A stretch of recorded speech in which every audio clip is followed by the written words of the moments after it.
لقاءات في تصفية كأس افريقيا. تم توجيه له الدعوة مامان يوسفو، والكرة لصالح النادي الصفاقسي، وضربة جزاء لفريق عاصمة الجنوب من إشارة من الحكم نصر الله الجوادي بعد الصعود من مامان يوسفو.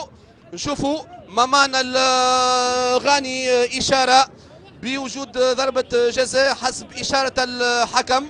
نشوفوا مامان يوسفو إقرار من جانب ضربة الجزاء لفريق عاصمة الجنوب علي معلول، والمحاولة من معز بن شريفية، والهدف الأول.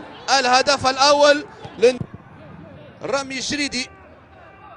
فرق النجاعة هي اللي تحسم مثل هذه اللقاءات بين الفريقين. جوزيف يانيك نجانج مع محمود بن صالح، والوضعية سانحة وتألق، والهدف الأول بالنسبة للترجي التونسي، والتعديل من أحمد العكيشي ممتاز.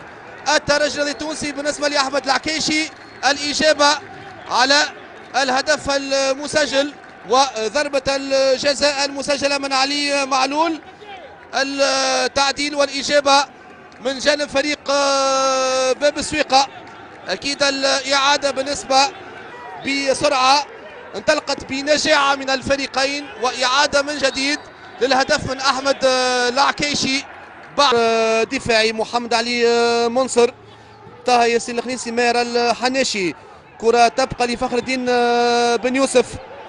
فخر الدين بن يوسف، لكن محمد بن منصور مباشرة. أحمد العكيشي، أحمد العكيشي، أحمد العكيشي، والهدف الثاني. الهدف الثاني للترجي الرياضي التونسي من كرة خاطئة لفخر الدين بن يوسف مباشرة من وسط ميدان الترجي إلى أحمد العكيشي، صاحب ثنائية وصاحب النجاعة في مناطق فريق السي اس اس.